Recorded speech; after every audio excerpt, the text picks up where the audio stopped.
Preview. You have been abandoned. Now is your time to rise up out of the oppressed, to emerge from the shadows.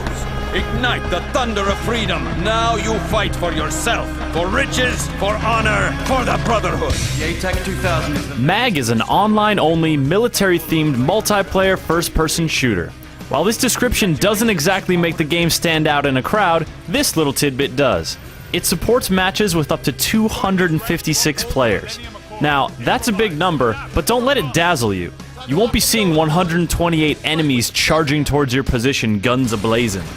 Many of the matches actually are, or feel like they are, 32-player contests. And while you do get a nice sense of the larger conflict playing out, only the few players in leadership positions will really have to consider the larger picture. These commanders have some interesting tactical abilities at their disposal, but most players are foot soldiers who busy themselves with securing individual objectives and shooting the enemy in the face. The core action and experience rewards are familiar and satisfying, but there are also some rough edges to contend with. There are some issues with variety and connectivity, and command positions can be hard to come by. But regardless of your rank or position, MAG stages dynamic and engaging online battles that are packed with plenty of things to do and plenty of enemies to kill. When you first enter the Shadow War, you need to choose a faction. Sever, Valor, and Raven each has their own unique aesthetic, but all are functionally the same and feature the same unlockable gear and bonuses. As you kill enemies, heal allies, and destroy, repair, or capture battlefield assets, you earn experience points and rank up.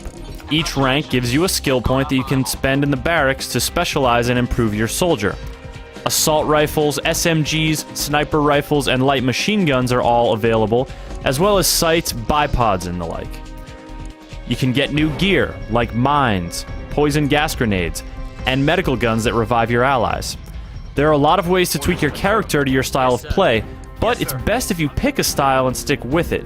Spreading yourself thin can leave you underpowered and behind the curve. You can experiment with different loadouts and eventually re-spec your soldier entirely, but MAG encourages specialization, and this can feel a bit limiting. Specialization fits into the squad mentality that permeates MAG. You aren't really meant to be an army of one. You play as part of an 8-man squad in each of the 4 match types. Suppression is a straightforward 64-player team deathmatch. In Sabotage, one team must capture and hold 2 objectives in order to unlock and then blow up a 3rd target. These 2 match types are available to you very early and feature almost nothing in the way of command structure or strategy. They serve as training grounds, where players can hone weapon skills and learn the fairly simple art of capturing objectives. Once you gain a few levels, it's off to the bigger battles. In Acquisition, one team must infiltrate another's base, steal a vehicle, and drive it back to the insertion point. In Domination, you must destroy a series of objectives in order to damage the enemy's infrastructure and claim victory. These matches last up to half an hour and feature 128 and 256 players respectively. Though battlefields are designed so that you generally only have 64 players concentrated in a given area, this still makes for some large-scale encounters.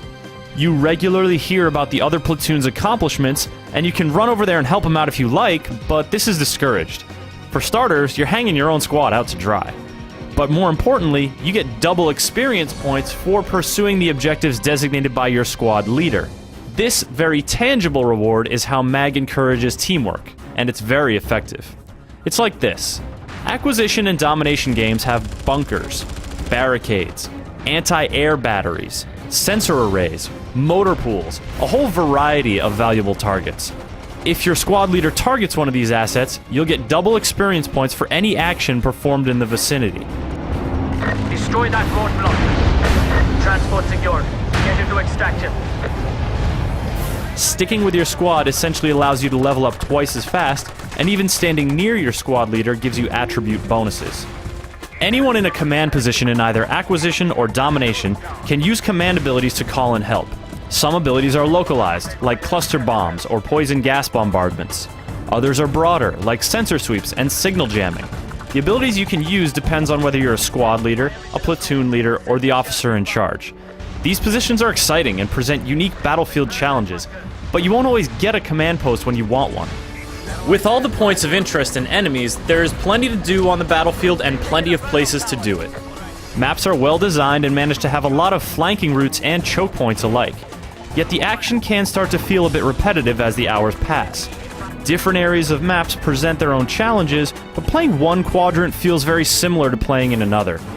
Despite its particular foibles, however, MAG is a lot like other multiplayer shooters. Not every match is created equal, and it's up to you to salvage what you can from lame matches and avoid getting into a rut with your soldier. Fortunately, maps in MAG are varied and rich with objectives, so there's plenty of opportunity to contribute to the war effort in diverse ways. The game handles its scope well, and though you may run into some lag here and there, it's a predominantly smooth experience. With big battlefields, intense action, rewarding skill customization, and engaging command roles, MAG has a lot of satisfying ways for shooter fans to flex their trigger fingers.